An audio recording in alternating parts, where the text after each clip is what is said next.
Ramnagar Harizon Colonyni kaisa bike Khogwi Manjakha Khoroknwi Sikok borongni mungkha Mohammad Junu Miya tei Kala Miya sawi mangkha borongni nok wngkha Bangladeshni Akhwa PSO aboni yagulo Madhupur Harihar Dulani nogo bike tei Sikok Khoroknwi no romwi karikha police rok Bangladeshni Sikok gang phai bodani gana gini tar singjagya amchak tei Bangladesh bike park khlaijagui tongo.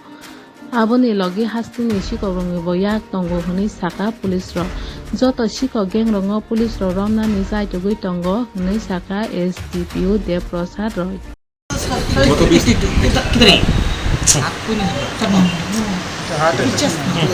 গত 20 তারিখ রাত্রিবেলা Ramnagar Harijan colony থেকে একটি bike missing হয়।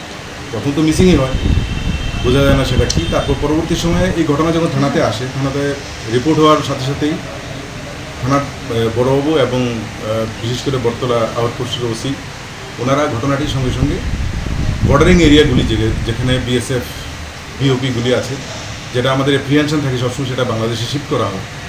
সেই অনুযায়ী মতিনগর, কামথানা, তারপর কুনাবন, মধুপুর এই সমস্ত বিওপিগুলিতে সঙ্গে সঙ্গে ঘটনাটা ইনফর্ম করে দেওয়া হয়, যাতে ওরা বর্ডারিং এরিয়াতে তাদের টহলটা সক্ষম হয়।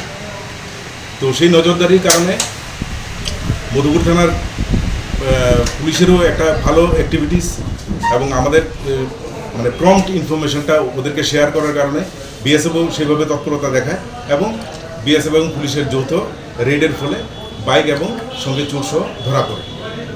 তো সেই অনুযায়ী একটা এফআইআর নেওয়া হয় এবং এখন এই টোটাল যে চুরির ঘটনাটা, এদের যে গ্যাং আছে, বাংলাদেশ থেকে কারাগারে এতে ইনভলভ আছে, লোকাল কে হেল্প এই ঘটনা হেল্প করছে, সবটা বিষয় এখন সামনে চলে আসে।